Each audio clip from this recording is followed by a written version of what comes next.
matin pour te bénir et te glorifier. Sachant, ô Dieu bien-aimé, à Dieu le souci parfait, à Dieu ce monde, à Dieu, ô Dieu, le peine, les souffrances, les tribulations de cette terre. Parce qu'ô Dieu notre Père, nous savons qu'auprès de toi, nous avons trouvé le repos et la tranquillité. Ce matin, nous te bénissons pour ton grand amour et la grâce que tu nous as donnée d'être tes enfants, Seigneur. Nous savons, Dieu bien-aimé, que cette grâce nous a gardés tout le long de la semaine. Et cette grâce nous a donné ce matin. Et nous voulons te remercier et t'apprécier pour cela, Père. Et nous voulons encore une fois compter sur cette grâce ce matin pour nous donner le pain de la vie éternelle. Car il est écrit, l'homme ne vivra pas de pain seulement, mais de chaque parole qui sort de la bouche de Dieu. Ainsi nous t'invitons au milieu de nous, Seigneur. Nous voulons nous approcher de ta table, ô Dieu. Sois là avec nous, Père. Ô Dieu, brise le pain comme tu l'as fait pour tes disciples dans le chemin d'Emmaüs, comme tu l'as fait sur le serment de la montagne, Seigneur. Tout le temps que tu étais avec eux, tu leur nourrissais, ô Dieu bien-aimé, du pain de la vie éternelle. Et nous te demandons de nous accorder cette grâce et ce privilège ce matin. Bénis, ô Dieu, le chant que nous allons chanter en honneur de ton nom et de ta grande divinité, Père. Bénis les prières de tes enfants qui ont été dites, Père. Et bénis, ô Dieu bien-aimé, tout ce que nous ferons en ces lieux. Que tout soit conduit par ton esprit. Car il est écrit, les enfants de Dieu sont conduits par l'Esprit de Dieu. Et nous te demandons qu'il en soit ainsi, Père. Que toute influence contraire à ta volonté soit tenue éloignée de nous, mais que le Saint-Esprit de Dieu, la grâce de Dieu, l'amour de Dieu, immuable, insondable, puisse nous environner ce matin. Bénis-nous, Père. Comble-nous, Père. Accorde-nous, ô Dieu bien-aimé, au-delà de ce que nous t'avons demandé, au-delà de ce que nous pouvons nous entendre, Père, recevoir de toi, Père, parce que nous l'avons demandé en prière, conformément à ta promesse, au nom de Jésus-Christ. Amen. Amen. Que le Seigneur vous bénisse. Amen. Je jure éternel. Nous allons dans les livres de Josué, au premier chapitre. Nous allons prendre le premier verset inclus et ensuite nous allons nous asseoir. On va chanter ce vieux cantique de Sion. Vers le règne sur cette terre. Si vous y êtes, nous allons lire ça ensemble. Josué chapitre 1er. Après la mort de Moïse, serviteur de l'Éternel, l'Éternel dit à Josué, fils de Nim, serviteur de Moïse, Moïse, mon serviteur, est mort. Maintenant, lève-toi, passe le Jourdain, toi et tout ce peuple, pour entrer dans le pays que je donne aux enfants d'Israël. Tous les lieux que foulera la plante de votre pied, je vous les donne, comme je l'ai dit à Moïse. Vous aurez pour territoire, depuis les déserts et les Libans, jusqu'au grand fleuve, le fleuve l'Euphrate, tout le pays de Hétien, jusqu'à la grande mer vers le soleil couchant. Nul ne tiendra devant toi tant que tu vivras. Je serai avec toi comme j'ai été avec Moïse. Je ne te délaisserai point et je ne t'abandonnerai point. Fortifie-toi et prends courage, car c'est toi qui mettras ce peuple en possession du pays que j'ai juré à leur père de leur donner. Fortifie-toi seulement et aie bon courage en agissant fidèlement selon toute la loi que Moïse, mon serviteur, t'a prescrite. Ne t'en détourne ni à droite ni à gauche, afin de réussir dans tout ce que tu entreprendras. Que ce livre de la loi ne s'éloigne point de ta bouche. Médite-le jour et nuit pour agir fidèlement selon tout ce qui est écrit. Alors tu auras du succès dans tes entreprises. C'est alors que tu réussiras. Ne t'ai-je pas donné cet ordre? Fortifie-toi et prends courage. Ne t'effraie point et ne t'épouvante point, car l'Éternel ton Dieu est avec toi dans tout ce que tu entreprendras. Amen. Vous pouvez vous asseoir, que Dieu bénisse sa parole, que Dieu bénisse. Que le Seigneur soit béni. Amen. Que Dieu soit loué. Nous avons des merveilleuses promesses. Amen. Le port, c'est le doux rivage, où cesseront tous nos pleurs. Où le Jésus-Christ image ravira nos cœurs. Amen. Peu importe la souffrance, la délivrance est là. Peu importe les épreuves, les difficultés que vous pouvez traverser, il y a une délivrance pour vous. il y a un jour où ces peines cesseront d'être et ça ne sera plus jamais. Le Seigneur nous a donné cette promesse. Elle est infaillible. Que ce nom soit béni et ce nom soit loué. Alors ce matin, que le Seigneur soit avec vous et qu'il soit avec moi et qu'il nous accorde sa grâce et sa bénédiction. Merci. Alors je n'ai vraiment pas l'intention de traîner ce matin. Que le Seigneur me donne sa grâce et sa bonté. On va juste continuer avec Israël et l'Église. Le dimanche passé, par la grâce de Dieu, nous avons pris les types de David qui représentaient l'appel que Dieu donne à chacun d'entre nous. Et ce matin, nous allons prendre un autre type. Nous allons prendre des types de Ruth. Et si le Seigneur le voudrait, selon qui me conduirait, je voudrais revenir un peu sur ça pour que le jour qui vienne, par sa grâce et sa bonté, priez pour moi, on puisse commencer l'Église du Nouveau Testament. Comment est-ce que l'Église a commencé dans le Nouveau Testament? Qu'est-ce qu'il y a eu? Comment les événements se sont passés? Les situations les unes après les autres. Et puis, on va avancer un peu, doucement, tranquillement.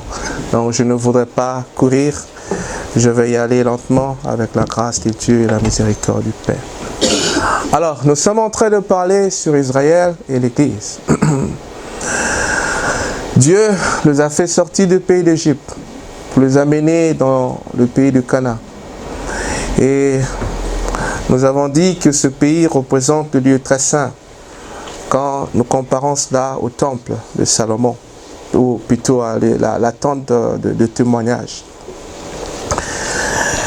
Il sort d'Égypte, le désert, le lieu de sanctification, le lieu du travail.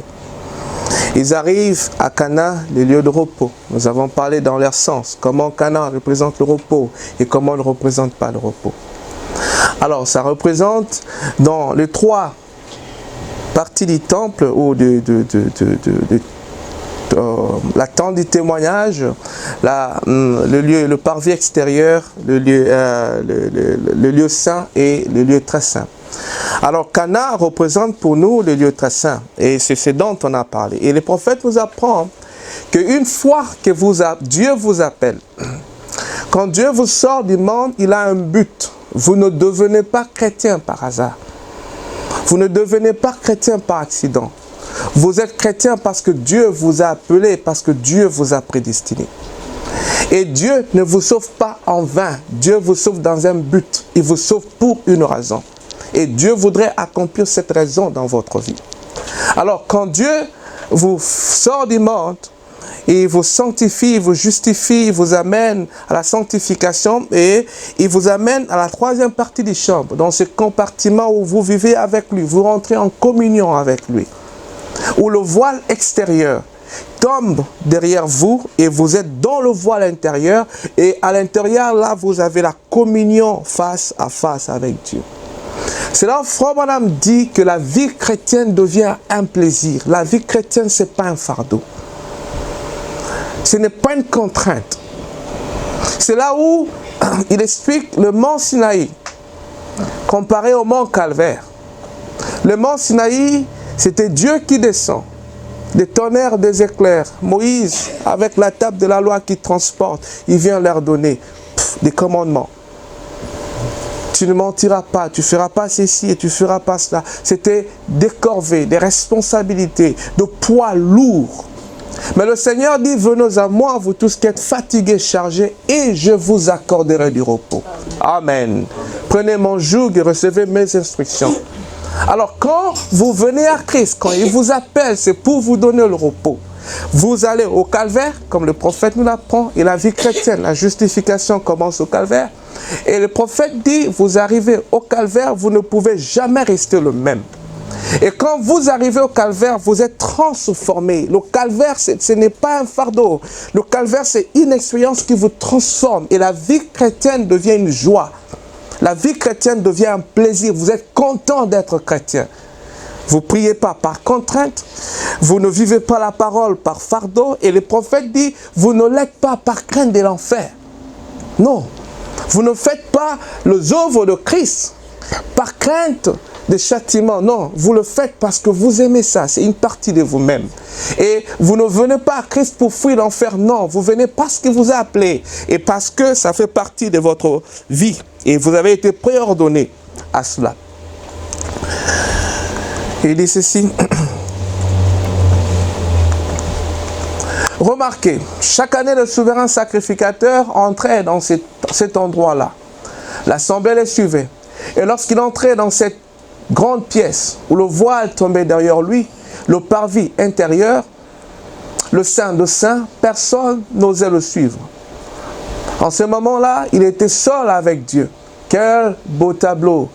Aujourd'hui, d'une vie consacrée, qui une fois à l'intérieur pour être avec Christ, est morte aux choses du monde, cachée avec Dieu. Le voile tombe autour et elle est complètement coupée du monde. Alors le christianisme et la religion deviennent un plaisir pour chaque chrétien. Amen. Aujourd'hui, les gens ont suffisamment de religion pour le rendre misérable. Sachant qu'ils doivent faire ceci, qu'ils essaient d'échapper l'enfer. Oh, entrez en Christ. Séparez-vous de choses du monde, car communier avec lui est un plaisir. C'est beau. Amen. Alors, c'est quelque chose qui remplit et satisfait l'âme. C'est quelque chose qui vous donne une paix qui surpasse toute intelligence. Une fois que vous êtes seul avec Christ, derrière le voile, il devient votre vie. Qui le met dans le cœur. Eh bien, le mont Sinaï était le lieu du devoir. Mais le mont Calvaire était le lieu de grâce. Les gens essayent toujours de vivre sur le mont Sinaï.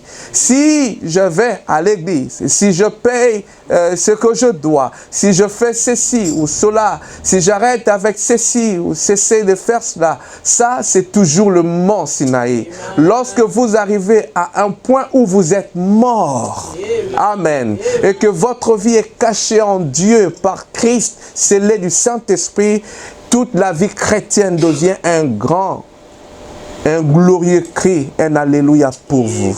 Amen. C'est à ça que Dieu nous appelle. Frère Bernard, je crois qu'il faut arrêter ça ou amener ça au fond là-bas. Si vous avez chaud, moi je commence à avoir très chaud. J'ai un corps bizarre, j'ai chaud, j'ai froid, au même moment, c'est compliqué. Alors, ce matin, nous allons prendre un autre type. On a pris le dimanche passé le type de David, qui était un berger et à qui Dieu a donné l'appel sous la forme de type de devenir roi. Dieu l'a sorti de conditions extrêmement misérables. Le sort de la bergerie, il l'amène pour être loin. Et 4 éléments, dit le prophète. L'élection. Et puis l'appel. Ensuite l'onction et le placement positionnel. Dieu vous choisit. Dieu vous appelle. Et Dieu vous voit. Et Dieu vous place positionnellement en tant que chrétien. Mais dans la vie de David, il y a des choses qui ont été faites. Et c'était difficile. C'était des moments de preuve. Et le caractère de Christ en vous ne peut être formé que par la souffrance. C'est pourquoi le prophète dit, comme je l'ai dit à la réunion de prière, il dit, la puissance sans caractère est satanique. Quand on vous donne l'autorité, et on a vu, j'en ai parlé ici, vous voyez ça dans le monde ici, les gens ont une autorité. Et parce qu'ils n'ont pas le caractère, ils abusent de cette autorité-là. Et quand vous allez dans le fondement fondamental pour la foi, le prophète dit, Adam, Dieu lui a donné tellement de puissance. Et c'est ce grand pouvoir-là qui lui a été donné qui a causé la chute. Vous voyez? Alors, Dieu, pour qu'il vous mette dans une position d'autorité, une position, vous avez le pouvoir sur certaines personnes, il doit former votre caractère. Amen.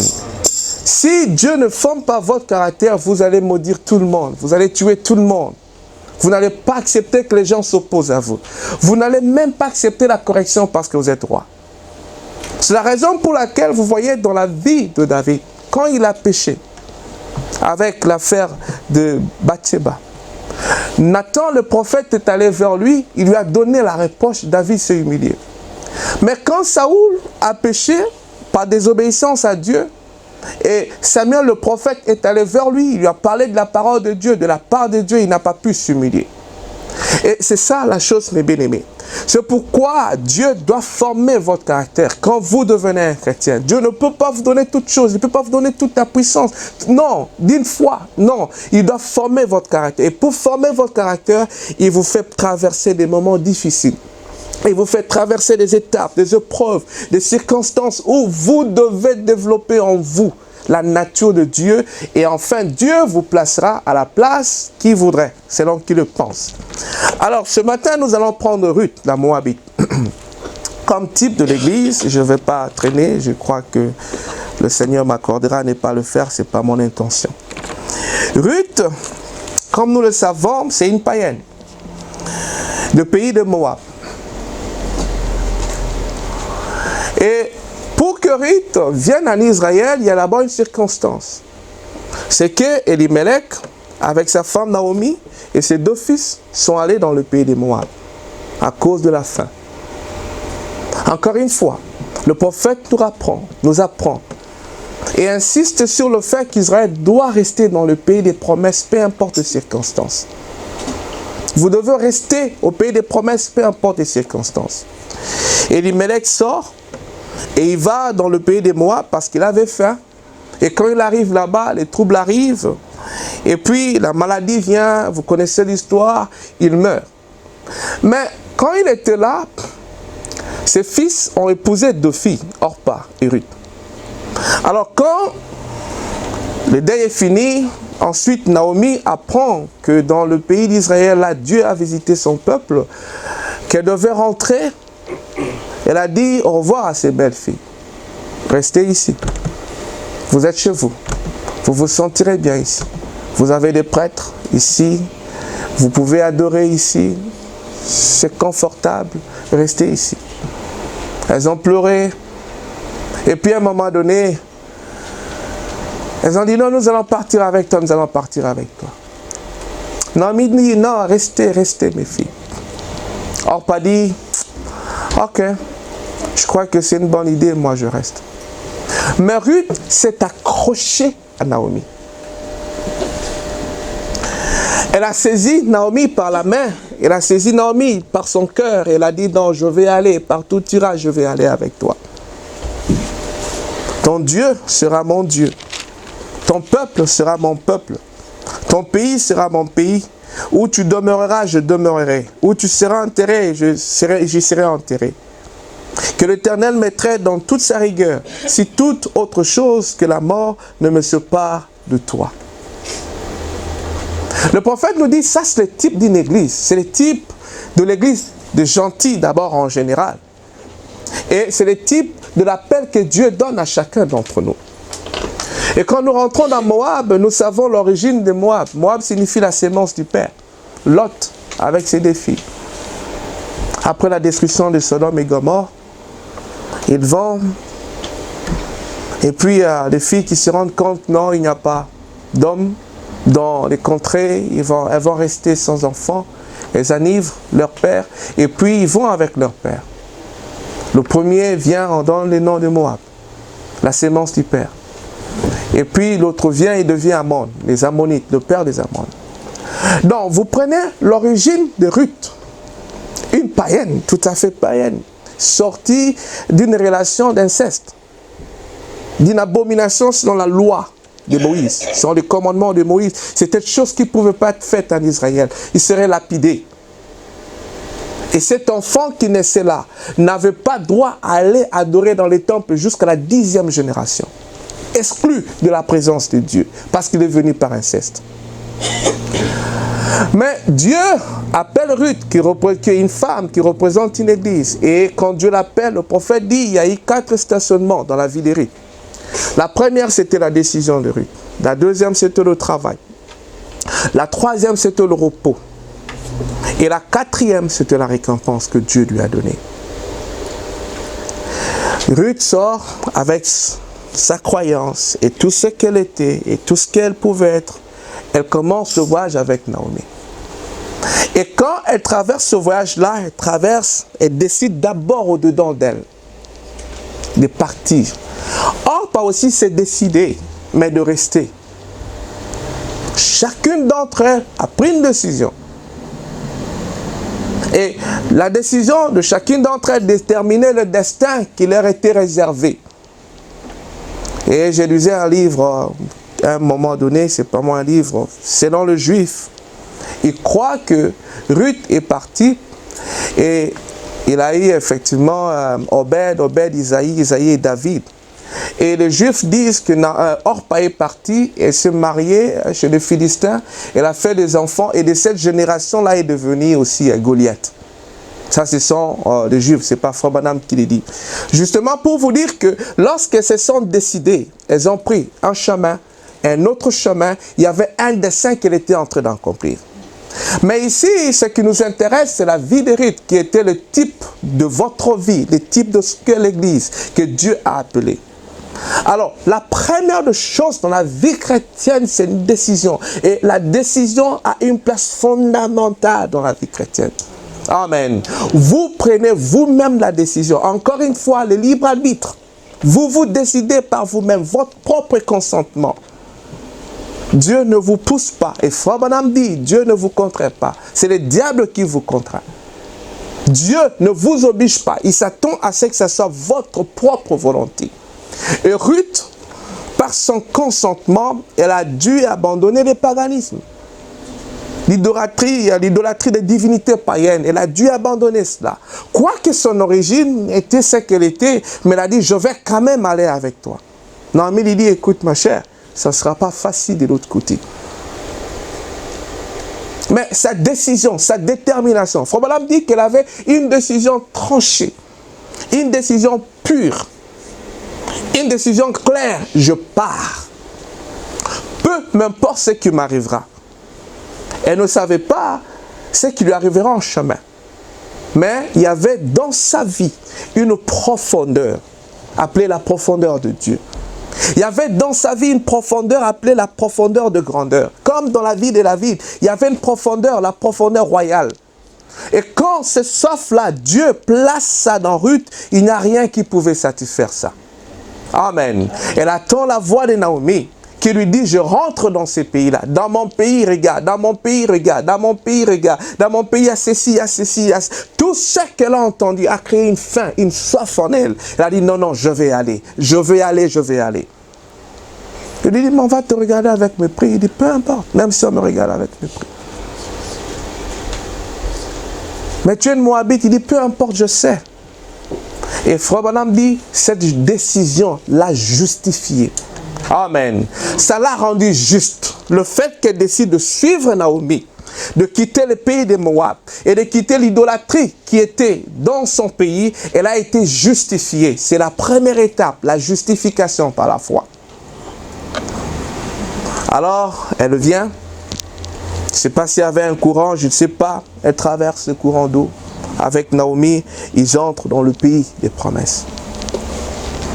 Quand ils arrivent dans le pays de promesses, il y avait une chose qu'elle devait faire. La deuxième chose, c'était le travail. Elle devait se mettre à travailler.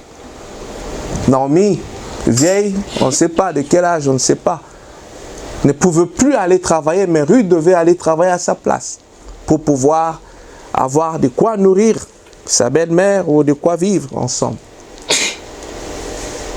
Le prophète dit ça, c'est le symbole de la sanctification. C'est l'étape, encore une fois, dans votre vie chrétienne où vous, en tant qu'humain, vous collaborez avec Dieu. Vous placez votre libre arbitre, votre vouloir à la disposition et vous faites la volonté de Dieu. Comme le prophète dit, vous avez la volonté de faire la volonté de Dieu. C'est pourquoi Frère Branham dit que la sanctification, ce n'est pas simplement l'œuvre de Dieu, c'est aussi votre œuvre à vous. Amen. Donc, vous vous sanctifiez, vous jeûnez, vous priez, vous faites ces choses-là. Vous avez une part dans votre œuvre du salut, vous avez quelque chose à faire. Amen. Dans le même sens, Frère Branham dit, Christ n'a pas tout fini au calvaire. Il vous a réservé une portion que vous devez accomplir. Amen. Alors, Ruth vient, elle se met à travailler. C'est là où le symbole de ce que l'apôtre Paul dit, je crois, dans le livre de Philippiens, il dit « Travaillez pour votre salut, avec crainte et tremblement ». Donc, vous avez la conscience que vous êtes un enfant de Dieu. Vous avez la conscience que vous avez été justifié par votre décision de suivre Christ, la foi, l'appel que Dieu vous a donné. Vous avez cette décision-là. Vous avez cette connaissance-là. Maintenant, la chose suivante, c'est que vous vous mettez à travailler pour votre salut. Et l'apôtre Paul dit avec crainte et avec tremblement. Mais bien aimés, ainsi, quand vous avez toujours obéi, travaillez à votre salut avec crainte et tremblement. Non seulement comme en ma présence, mais bien plus encore maintenant que je suis absent. Amen. Et il y a des choses, frères, où Dieu peut vous parler de toutes les manières, mais vous devez vous mettre à l'œuvre. Vous devez travailler. C'est pourquoi Frère Branham dit dans le signe, il dit, avant que le signe ne soit posé sur vous, vous devez mettre dehors certaines choses. Amen. Ce n'est pas la part de Dieu de mettre dehors certaines choses. C'est vous qui regardez ça, c'est pas juste. Ça, c'est pas juste. Ça, c'est pas juste. Ça, c'est pas juste. Vous mettez ça dehors. Vous travaillez pour votre propre salut. Et Dieu est là, le Saint-Esprit, Dieu vous le donnera, il vous l'accordera pour pouvoir vous amener dans cette œuvre-là. Et c'est ce que Ruth a fait quand elle est allée dans le champ de Boaz. Elle s'est mise à travailler et à travailler. Et comme je l'ai dit autrefois, et les prophètes nous l'apprennent, vous travaillez pour votre salut. Et vous travaillez aussi pour Dieu. Dans l'œuvre de la sanctification. Vous ne travaillez pas simplement pour vous-même. Et Frère Branham dit, vous êtes en service. Donc, en service pour Dieu. Et vous servez Dieu, dit Frère Branham, tant que vous servez les hommes. Amen. Amen. Donc, vous entrez à l'œuvre, vous vous mettez, vous vous disposez pour pouvoir être serviteur de Dieu. C'est à ça que Dieu vous appelle. Et servir Dieu, ce n'est pas seulement prêcher. Tout enfant de Dieu, dit Frère Branham, est serviteur de Dieu. Toute fille de Dieu, dit Frère Branham, est servante de Dieu. Donc Dieu, quand il vous sort du monde, et il vous amène à une vie de consécration, une vie de travail, où vous devenez comme une fleur de lys. Je vous ai dit la citation. Où vous vous mettez vous-même à travailler, à sortir le bien qui est au-dedans de vous, à sortir l'amour qui est au-dedans de vous, à sortir les vertus qui sont au-dedans de vous, à les disposer pour le bien-être des autres, pour l'édification des autres. Regardez Ruth. Elle revient, tout ce qu'elle revient avec, elle prend, elle donne à sa belle-mère. Elle travaille comme ça pendant tout le temps. Et le prophète dit, quand Boaz vient dans le champ et voit Ruth travailler, ce qui a intéressé Boaz, c'était le caractère. C'était la réputation qu'elle avait. C'était ce qu'elle représentait, ce que les gens disaient d'elle. Il demande, mais qui est cette femme? Non, c'est Ruth la Moabite. Elle vient de pays de Moab. Ah bon? Comment elle est arrivée ici? Par Naomi. Ok? Comment elle travaille? Oh, elle travaille très bien. Allez demander un peu à Naomi ce qu'elle représente. Et quand Boaz comprend le caractère qui était en Ruth, alors il était attiré par cela. C'est comme ça que après ça, Dieu lui donne le repos. Et comme la Bible le dit, encore une fois, je vais me répéter pour la bonne raison. Dieu donne le Saint-Esprit, donne le repos à ceux qui lui obéissent. Amen. Donc cette obéissance, ça ne vient pas par l'obéissance que le Saint-Esprit vous fait obéir à la parole. Non, c'est vous, c'est votre obéissance à la parole de Dieu. Et Frère Branham dit, encore une fois, dans les signes, il dit, l'obéissance totale à la parole de Dieu vous donne le droit d'avoir le repos. Vous donne le droit d'avoir les signes. Vous donne le droit d'avoir le Saint-Esprit. Donc, vous connaissez la parole. Vous devez, vous, personnellement, individuellement, obéir à cette parole que vous connaissez, la mettre en pratique, la mettre à l'œuvre. Vous vivez cette parole que vous connaissez, vous la mettez à l'œuvre, vous formez un caractère que Christ voit, l'obéissance, l'obéissance, l'obéissance, l'obéissance, et cela vous donne le droit d'avoir le Saint-Esprit. Ruth travaille, elle travaille, elle travaille, et c'est ça, elle s'est sanctifiée, et vous vous sanctifiez. Vous évitez les péchés, vous évitez certains endroits, vous évitez certains amis, vous évitez certaines relations, vous coupez certaines... Vous sanctifiez, vous enlevez tout ça autour de vous. Et Dieu, quand il voit ça, il vous donne ensuite le repos. Ruth, il a même preuve à traverser. Quand elle lui dit... Les Moabites, quand elle passerait de l'autre côté pour aller en Israël. Chez cette bande de fanatiques, vous voyez, elle a dû prendre une décision. Elle a dû décider. Et vous devez décider. Finalement, quand elle eut pris sa décision, elle entra dans le nouveau pays. C'est là, c'est la justification. Et ce qu'elle dut ensuite faire, ce fut de travailler. Elle devint une légaliste. Elle a dû travailler à son salut avec crainte et tremblement, comme vous. Elle jeta ce vêtement sur elle, alla dans les champs et s'est mis à glaner derrière les servantes afin d'obtenir la nourriture fortifiante pour le jour. Et c'est vrai. Que faisait-elle? Elle essayait d'obtenir la faveur de Boaz. Ainsi, elle s'offrait un chemin à travers le tap du légalisme. C'est exactement ce que l'Église a fait. Amen. Donc, vous devez faire la même chose. Et comme Frère Branham nous apprend, Dieu n'a pas deux paroles, n'a pas deux mesures de grâce pour vous et pour l'autre. Dieu a une mesure de grâce pour chacun d'entre nous. Amen. Nous tous, nous passons par la même voie. Alors, Dieu vous appelle, quand c'est le moment de travailler, travaillez pour votre salut. Quand c'est le moment de servir Dieu, servez Dieu en servant les hommes, en faisant ce qui est juste, en faisant ce qui est honorable. C'est votre caractère que vous développez en faisant ça. Parce que Frère Branham dit, exposé des âges, nous sommes venus dans ce monde nu. Mais nous ne retournerons pas dans de ce monde ici nu, de la manière dont nous sommes venus. Donc, quand nous sommes venus dans ce monde, notre âme n'avait pas un vêtement. C'est ce que Salomon dit. Quand nous sommes venus dans ce monde, nous n'avions rien de glorieux. Mais quand nous partons de ce monde ici, le prophète dit, nous devons amener quelque chose avec nous. Et la chose que nous devons amener, c'est le caractère.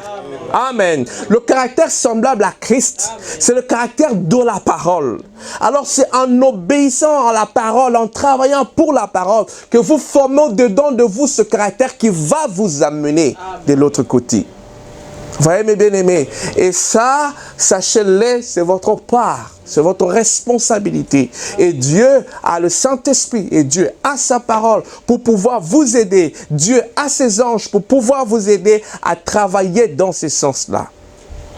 Alors, la troisième chose qui arrive dans la vie de Ruth, c'était le repos. Elle travaille,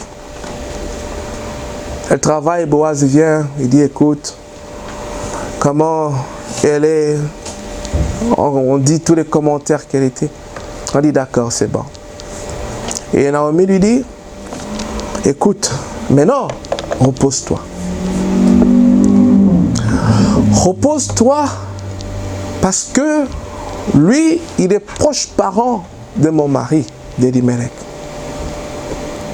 Comme tu as démontré un bon caractère, il a maintenant le droit de rachat. Et je sais qu'il n'aura pas de repos jusqu'à ce qu'il ait exercé ce droit de rachat-là. Et le prophète nous explique la parabole. La Bible dit qu'il y avait entre Boaz et Naomi un autre proche parent qui était là. Et cet homme avait aussi le droit de rachat. Il pouvait racheter Naomi s'il le voulait. En conséquence, prendre Ruth pour femme. Mais quand Boaz va vers la personne et lui dit, écoute, tu veux prendre Naomi, Tu veux la racheter? Comme ça, tout ce qu'elle a deviendra ta propriété. Tu prendras tout ce qu'elle possède. L'homme dit, non, non, non, non, moi, je ne veux pas faire ça. Je vais ruiner ma famille, je vais ruiner mon héritage. Et le prophète dit que dans la parabole, cet homme représente le diable.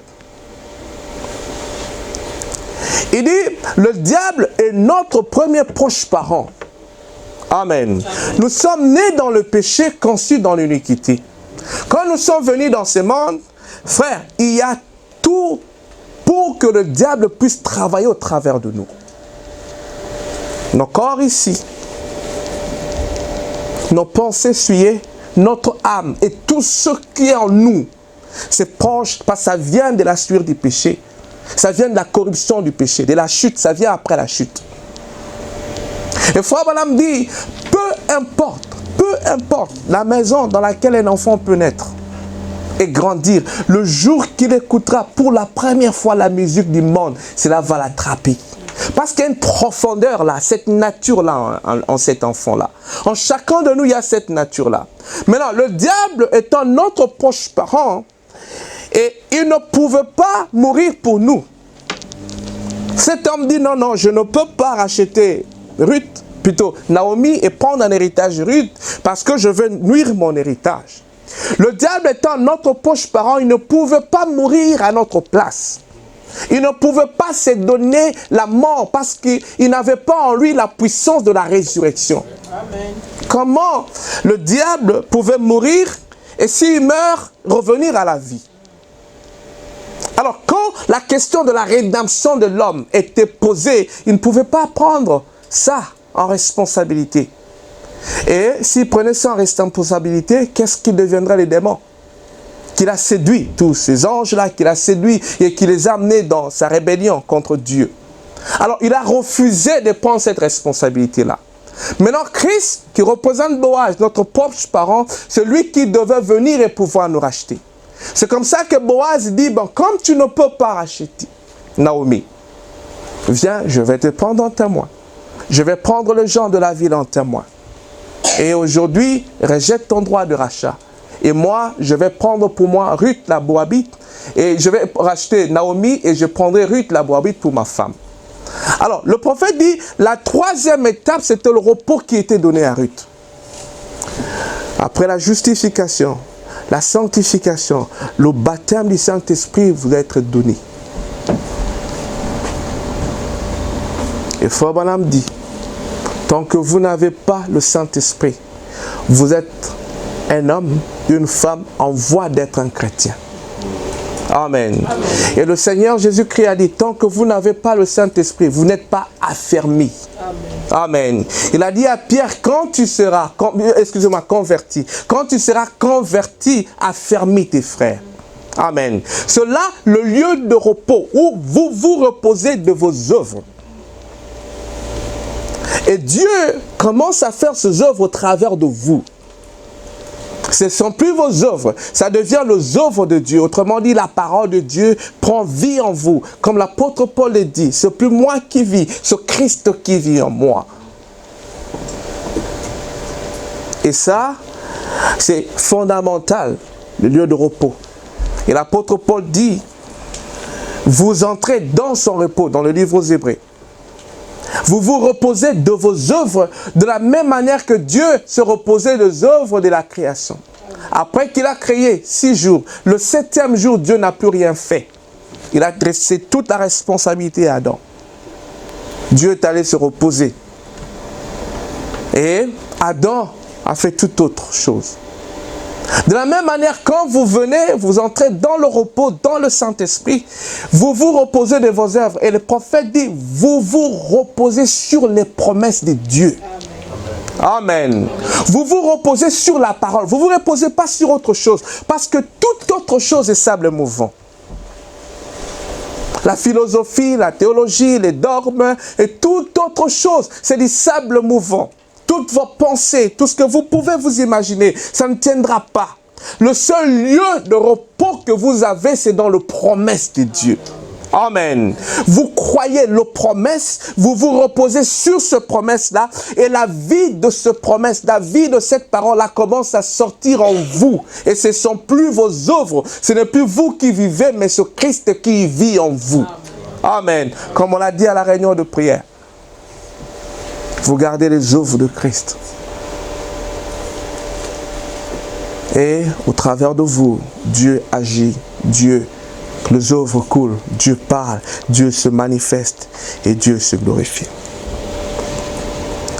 Quand finalement elle obtient la faveur de Boaz, qu'arriva-t-il? Naomi lui dit, attends ici pendant que Boaz fait son travail des parents rédempteurs. Parce qu'il est le seul à pouvoir le faire. Il est notre proche parent qui a le droit de rachat. Et toi, attends seulement ici. Ne retourne plus au champ. Ne fais plus ceci ou cela. Attends jusqu'à ce que l'acte de rachat par le parent du Rédempteur ait été accompli. Alors, elle se reposa. Amen. Amen. Quel est le repos? Voici le repos, le Saint-Esprit. Le jour du sabbat, nous sommes entrés dans son repos. Nous nous sommes reposés de nos œuvres comme Dieu se reposait de siennes. Ainsi, le sabbat, c'est le Saint-Esprit. Et Ruth se reposait. C'était le type de l'Église qui se reposait dans la promesse de Dieu. Amen. Amen. Frère, tranquille. Quand Naomi lui a dit ça, plus d'agitation. Et la quatrième chose qui arrive à Ruth, c'était le mariage avec Boaz. C'était la récompense. Frère Branham nous apprend, et je l'ai enseigné ici en commençant ici, cet enseignement. Israël étant dans les déserts, plutôt excusez-moi, dans l'Égypte, il était le peuple de Dieu. Il devient l'église de Dieu quand Dieu le sort de l'Égypte. Et Frère Branham a typifié cet appel dans le sens du mariage, l'approche qu'un homme a vers une femme. Et le prophète nous apprend 3 étapes fondamentales du mariage. La cour extérieure, les fiançailles et le mariage. Alors, la rédemption, Dieu la typifie aussi par la relation du mariage. Et quand il appelle Israël, il appelle dans ce sens-là. Et maintenant, quand il appelle Ruth, qui représente l'église des gentils que vous êtes, c'est encore dans ce sens-là que Dieu approche la chose. La cour extérieure, les fréquentations, le fiançailles et ensuite le mariage. Frères, sœurs, il n'y a pas un grand honneur qu'un homme peut faire à une femme que de l'épouser. Amen. Il n'y en a pas. Un homme qui aime sa femme, il n'y a pas de plus grand honneur qu'un homme puisse faire à cette femme que de l'élever, de l'épouser. Dit ça, c'est elle que je choisis au milieu de toutes les femmes. Et regardez Ruth, ce qu'elle représentait, d'où elle venait. Comme on l'a dit, d'une généalogie très douteuse, impure, selon la loi d'Israël, elle n'avait pas accès à entrer dans le temple, sauf si elle était de la 10e génération ou quoi. Incroyante, païenne et tout ça. Elle vient au pays d'Israël. Elle vient rencontrer un homme riche, un magnat, Boaz. Et quand elle arrive là, il y avait de jeunes filles en Israël. Et vous remarquerez une chose, qu'il y a l'opprobre à être veuve. Et vous connaissez dans nos vies, dans nos pratiques là, traditionnelles là, et il y avait, jusqu'aujourd'hui, il y a des tribus qui le font.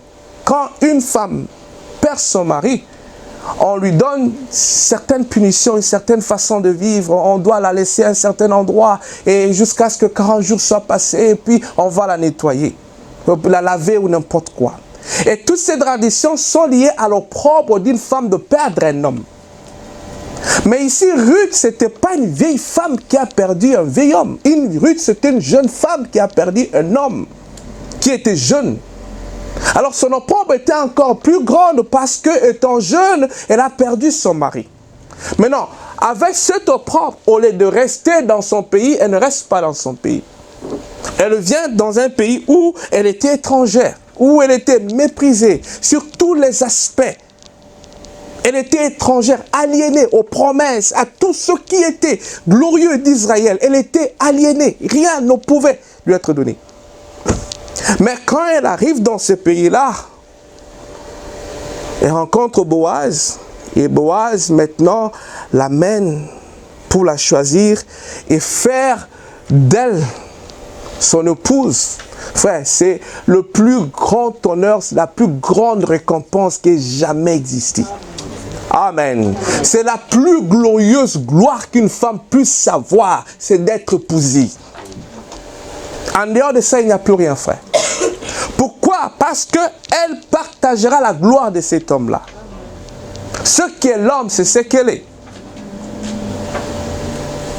Quand tout le monde sera parti, elle restera avec cet homme-là. Quand toutes les autres connaissent les capacités de cet homme-là, connaissent sa force, elle connaît la faiblesse de cet homme-là. Vous prenez tous ces grands hommes de ce monde ici, regardez combien ils sont respectés. Ils viennent, des journalistes, des ceci, des grands hommes et tout ça. Ils font certaines choses, ils parlent, on leur dit tu parles 30 minutes, tu ne rencontres pas les gens longtemps. Pourquoi? Parce qu'ils ont des faiblesses et les gens ne veulent pas découvrir, leur faiblesse soit connue. Alors, ils ont des conseillers qui leur disent de telle heure à tel endroit, ne fais pas ceci, ne fais pas ça. Mais frère, avec sa femme, on ne lui donne pas des conseils comment se comporter. Il est aussi naturel que ça. Amen. Alors, vous voyez tous ces grands hommes, frère, la chose, c'est la femme qui tient le secret de cette... Il sait ce qu'il faudrait faire. C'est pourquoi frère Branham dit,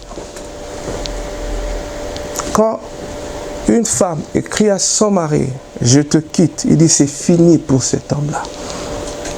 Et il dit, j'ai rencontré des gens à New York et partout là-bas. Des grands hommes, ivres dans la rue, misérables. Et tout. Je dis, comment se passe? Qu'est-ce qui se passe dès ces moments-là? Il dit, il me raconte son histoire. Il dit, non, c'est une simple lettre. John, I'm gone. Je te quitte. Et cela fragilisait l'homme. Toute sa vie était brisée. Maintenant, Ruth vient, elle reçoit la plus grande récompense. Amen. Pour devenir la femme de Boaz.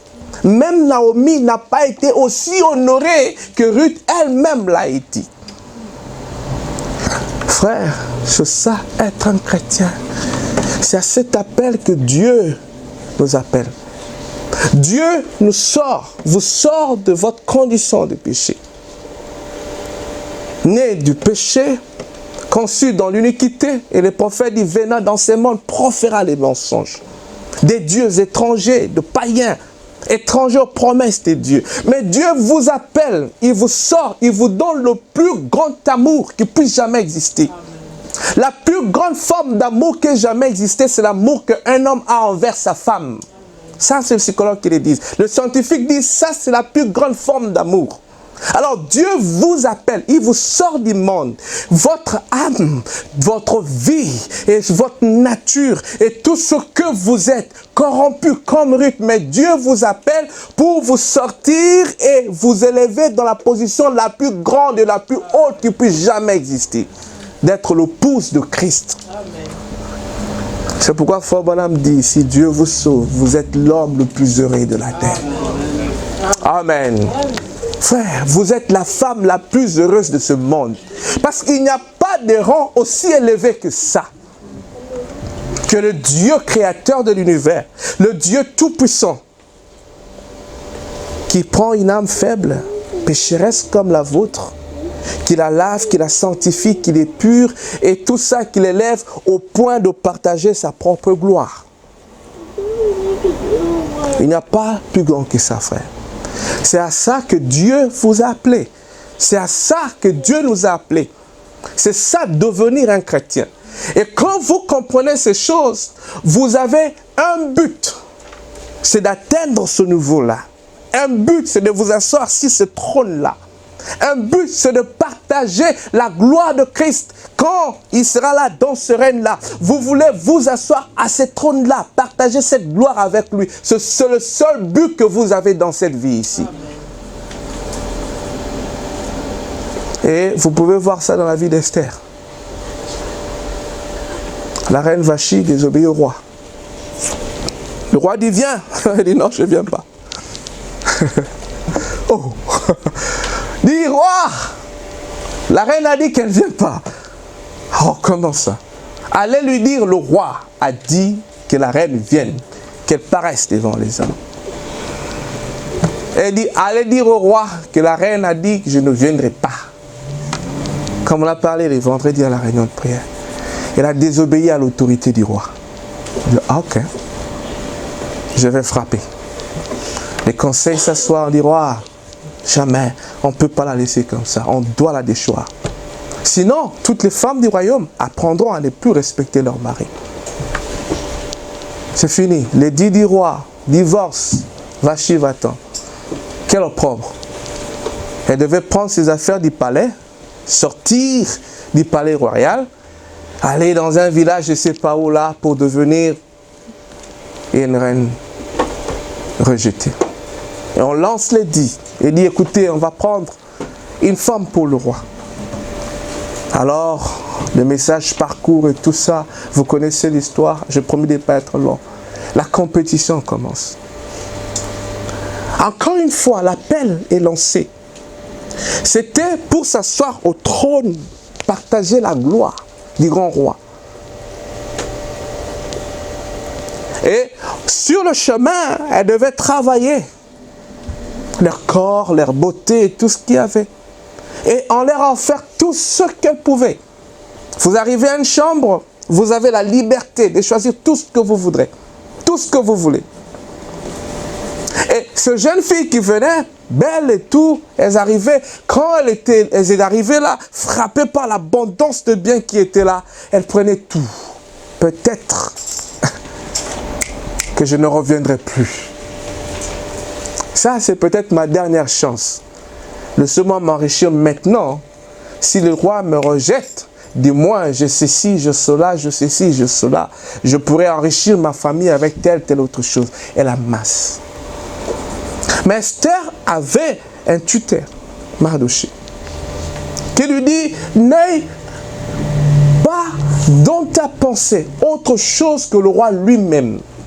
Que tout don qui te serait donné ne t'attire pas aussi plus grand que de posséder le roi lui-même. Quand elle arrive à cette chambre-là, rien. Elle dit, tu ne prends rien. Elle dit, je ne prends rien. Non, mais il y a telle chose, telle autre chose. Ceux qui t'ont précédé ont pris ceci, ont pris cela, ont pris ceci, ont pris cela. Elle dit, non, non, non, non, non. Moi, je ne prends rien. Parce qu'elle avait dans son cœur un objectif. Elle savait qu'il y avait plus de gloire à s'asseoir sur le trône qu'à posséder tous ces dons-là et tout ce bien-là. Elle savait tant qu'elle était sur le trône, tant qu'elle avait le roi avec elle comme époux, l'affaire était classifiée. Amen. Il n'y avait pas de contestation, il n'y avait pas quelque chose qu'elle pouvait manquer. Alors, elle s'est accrochée à cet appel-là pour seulement posséder le roi. Et Frère Branham dit, c'est qu'elle a développé, c'est le caractère. Amen. Elle a développé un caractère, un tel bon caractère, une telle bonne odeur pour aller dans la présence du roi. Et quand elle arrive là-bas, elle se tient là-bas, le roi regarde, il dit, ah, ça, c'est bon. C'est ce que j'ai choisi. Au milieu de toutes, elle vient, elle s'assoit sur le trône. Elle est parée des vêtements royaux.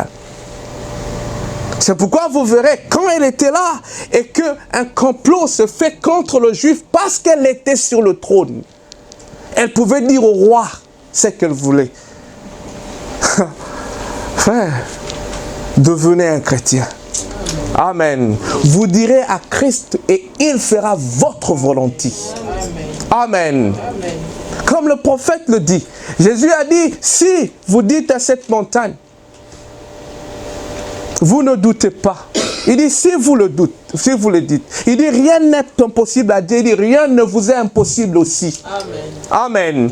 La reine Esther s'assoit sur le trône royal. Et quand elle se met sur le trône royal, les complots qui étaient faits contre le juif, je ne vais pas aller dans les détails, et elle revient, Mardochée lui dit, écoute, il y a un danger. Frère, lisez votre Bible. Elle va dire au roi, si j'ai trouvé grâce à tes yeux, je vais préparer un festin, viens. Je te dirai quoi? Frère, le roi va voir la reine. Il dit, qu'est-ce que tu veux? Même une partie de ton royaume, je te le donnerai. Je te donnerai. La reine lui dit, reviens demain. Ça, c'est trouver grâce devant Dieu. Parce qu'elle était assise en position de reine. C'est à ça que Dieu nous appelle, mes frères. C'est à ça que Dieu vous appelle. C'est ça, être un chrétien. C'est de s'asseoir à côté de Christ et de demander des choses à Christ et il le fera. Amen. Le roi va et il s'endort et le lendemain, il revient sous la demande de la reine. Et quand le roi revient, il lui dit, écoute, non, mais il y a un trouble dans le pays là. On veut tuer mon peuple, on veut me tuer. Il dit, mais qui? Oh non, c'est Naaman. Et c'était fini pour Naaman. C'est à ça que Dieu vous appelle, mes frères. Ce que Frère Branham dit, Christ regarde au caractère. Il ne regarde pas à tout ce que nous pouvons parer à nous-mêmes. Non, Christ regarde au caractère. Et quand Dieu vous appelle, il vous fait passer cette étape-là, il y a une grande récompense pour vous. C'est la raison pour laquelle, dans les récompenses qui sont données aux âges, l'âge de la Odyssée reçoit la plus grande récompense. Et la plus honorable récompense.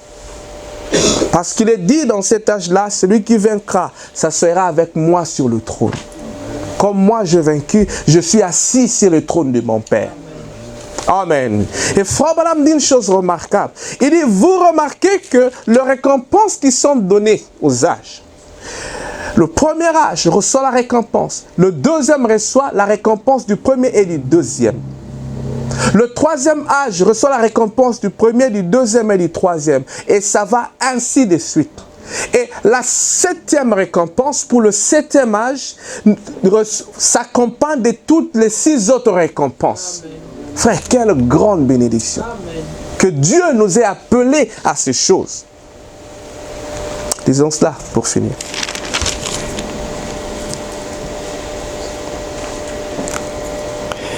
Apocalypse chapitre 2, chapitre 3, verset 32.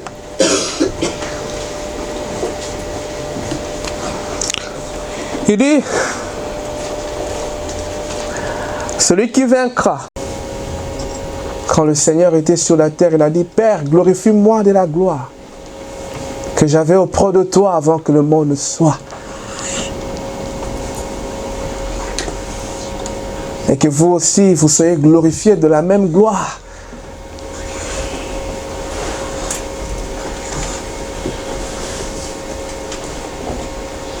Qui était en Dieu avant que le monde ne soit.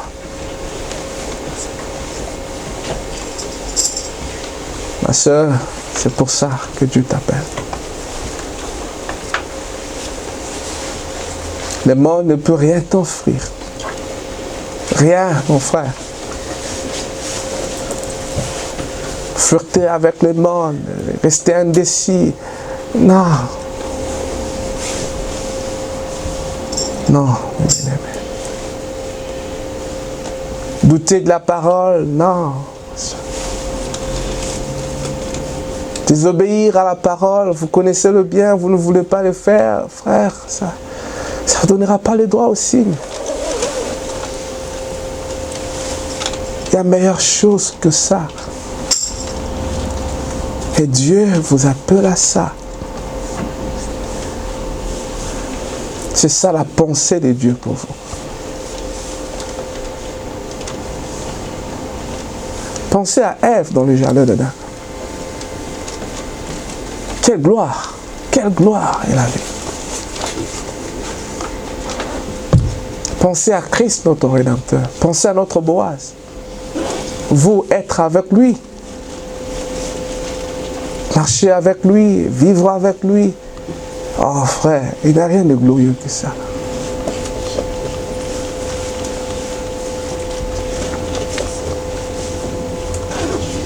C'est pourquoi le prophète dit, je préférerais même pas être président aux États-Unis, être l'homme le plus riche de ces mondes. Je préférerais pas toutes ces choses-là, mais je préférerais être un chrétien. Mais bien aimé, c'est ça. C'est à ça que Dieu vous a appelé.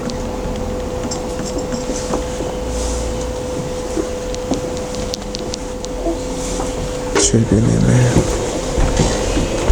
auteur de la vie éternelle, créateur des cieux et de la terre, dispensateur de grâce. À toi soit la gloire, à toi soit l'honneur, à toi soit la force et la puissance. Ce matin, Seigneur, tu nous as appelés à toi. Que les choses de ce monde, oh Dieu bien-aimé, oh Dieu, passe. La convoitise de ce monde aussi, Seigneur. Et tout ce qu'elle peut renfermer passera paix. Mais que toi, tu te révèles à tes enfants. Et tu le bénisses, oh Dieu, dans ta grâce et dans ta miséricorde. Que tu leur accordes ton salut, ta bonté, ta miséricorde, Père. À saisir, oh Dieu, la profondeur de ces choses et la révélation qui en demeure, Saint-Père. À quoi tu les as appelés? Réclame-moi, habite. Oh Dieu bien-aimé, quel grand honneur, quelle grande récompense, Seigneur. Oh, cette femme pécheresse, Seigneur, païenne, oh Dieu bien-aimé, rejetée, ici et là-bas, Seigneur. Oh Dieu méprisé, mais elle était devenue, oh la femme de Boaz, la mère d'Obed, la grand-mère d'Isaïe. Oh, l'arrière-grand-mère de David. Quelle grande récompense. Quelle bénédiction. Tu nous as appelés à toi, Seigneur, pour nous ôter, oh Dieu, de la sueur des morts, de faire passer notre âme d'une gloire à une autre, d'une puissance à une autre. Seigneur, d'une grâce à une autre. Mais l'Église s'est organisée, oh Dieu. Mais nous ne voulons pas nous organiser. Nous voulons avancer avec toi, Seigneur, de gloire en gloire, de grâce en grâce, de bénédiction en bénédiction, oh, de secours en secours, de soutien en soutien, Père. Nous te prions, Père d'éternité, de pouvoir le faire et de nous bénir dans ta grâce. Nous nous donnons entre ta main. Seigneur, bénis tes enfants, Seigneur. Je sais que ce matin, tu as parlé à un cœur. Je sais que ce matin, tu as parlé à chacun de tes enfants, Père. Que tu accompagnes cette parole de la révélation. Seigneur, oh Dieu bien-aimé, qu'il voit ce trône de gloire, qu'il voit ce trône, oh Dieu, de bénédiction, Seigneur. Oh Dieu, de s'établir là avec le grand roi de l'univers, avec le Fils de Dieu à ses côtés, oh Dieu bien-aimé, comme son épouse, oh Dieu bien-aimé. Partager sa gloire, partager, oh Dieu bien-aimé, sa magnificence. Oh Dieu qui n'aurait pas aimé cela. Quelle femme, oh Dieu, n'aurait pas aimé être une princesse, Seigneur, une reine, oh Dieu bien-aimé. Oh Dieu, bénis tes enfants. Accorde-leur cette grâce, que leur objectif, oh Dieu, soit cela. Comme le prophète dit, quand Dieu parle à un homme, il lui donne une ambition. Quand Dieu parle à un homme, il donne un objectif, Père. Que ce soit l'objectif que tu leur donnes ce matin. Cher Seigneur, fais-les pour la gloire de ton nom. Qu'ils ne détournent pas leur regard de cette noble chose. Seigneur, de cette noble réalité, Seigneur, de cette noble aspiration, Seigneur. Oh Dieu, de régner avec Christ, Seigneur. Oh Dieu, de s'asseoir sur le trône de Dieu lui-même, Père. Oh Dieu, quelle royauté, Seigneur. Quelle sacrificature, oh Dieu bien-aimé. Je viens le dédier entre ta main. Je te prie de me secourir. Je te prie de m'aider, Seigneur, oh Dieu. Après avoir, oh Dieu, enseigné aux autres, Père, laisse-moi, oh Dieu, trouver grâce et bénédiction devant toi. Que rien, Seigneur, oh Dieu, ne puisse, oh Père, m'empêcher ni offusquer ma vue, Seigneur, à ces glorieux objectifs, Seigneur. C'est pour ça que je me donne à toi. C'est pour ça que je te prie de me secourir. C'est pour ça que je te supplie, oh Dieu bien-aimé. Oh, laisse-moi combattre ce bon combat de la foi. Laisse-moi travailler pour toi, Seigneur, nuit, jour. Oh Père, travaillant pour le Maître, oh, du matin au soir, Seigneur, nous serons dans la joie, racontant les fruits, Seigneur. Il y a une récompense, Seigneur. Il y a une bénédiction, Seigneur. Il y a quelque chose de bien qui viendra de cela, Seigneur. Oh Dieu, ta parole est la vérité, Seigneur. Que tes enfants te servent. Oh Dieu, que chacun d'entre eux te serve. Que tous deviennent de servants de Dieu. Tous deviennent de fervents de Dieu, Père. Oh, des serviteurs de Dieu, tous, Père. Oh Dieu Tout-Puissant, afin de te servir, car il y a une récompense en servant Dieu, Père.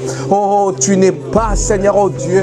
Oh, Père débuteur à qui que ce soit. Il y a toujours une récompense pour ceux qui te servent. Oh Dieu, pour ceux qui marchent selon ta voie, il y a une récompense, Seigneur, oh Dieu. Quelle grande récompense de nous asseoir sur le trône. Oh, quelle grande récompense, oh Dieu bien-aimé. Oh, de nous asseoir, oh Dieu bien-aimé, partager ta gloire. Quelle grande récompense que nos âmes souillées et impures, oh Dieu, puissent briller de la gloire de Dieu, de la splendeur de Christ, Seigneur. Quelle grande récompense, Seigneur. Oh Dieu, merci pour ton grand amour. Merci pour ta grande grâce. Merci pour la gloire de la royauté. Merci pour la gloire, oh Dieu bien-aimé. Oh Dieu de la royauté, Seigneur. Oh, béni soit ton Saint-Nom. Béni soit ta grandeur. Béni soit ta magnificence, Seigneur. Oh, sois loué, sois béni, Seigneur. Oh, ni les choses à venir, ni les choses présentes, oh Dieu bien-aimé. Oh, Dieu ne pourrait nous séparer de ton amour, Seigneur. Oh Dieu, je prie, Seigneur, qu'il en soit ainsi. Que ces hommes, ces femmes, oh Dieu, puissent s'asseoir sur ce trône. Que ces hommes, ces femmes puissent ce jour-là partager ta gloire. Ces hommes, ces femmes, Seigneur, par ta puissance, oh Dieu bien-aimé, puissent y entrer, oh Dieu bien-aimé. Oh Dieu, scelle cela dans leur cœur par la révélation de la parole. Oh Dieu, cessera dans leur âme, Seigneur, qu'ils en comprennent l'essence, oh Dieu bien-aimé, par la révélation de ton esprit, Seigneur. Oh, cesse cela dans mon cœur et dans le ministère que tu m'as donné, afin d'amener des hommes à cela, Seigneur, afin d'amener des femmes à cela, Seigneur, afin de les attirer à ce qui est plus noble, Seigneur, à ce qui est plus élevé, Seigneur. Oh Dieu, l'objectif le plus grand, le plus noble, le plus sublime qui puisse jamais exister, Seigneur. Oh Dieu d'amour, Dieu de paix, Dieu de grâce et Dieu d'éternité, accorde-le, Seigneur, ce matin, oh Dieu bien-aimé. Combien, Seigneur, oh Dieu bien-aimé, je te prie de le faire, Seigneur. Oh, sois loué, sois béni, notre Rédempteur. Sois loué, sois sanctifié. Oh, merci, Père. Merci, oh Dieu bien-aimé. Merci, Dieu Tout-Puissant. Merci, Dieu d'éternité. Merci, Dieu de gloire. Oh, à toi la gloire, à toi la force, à toi la puissance.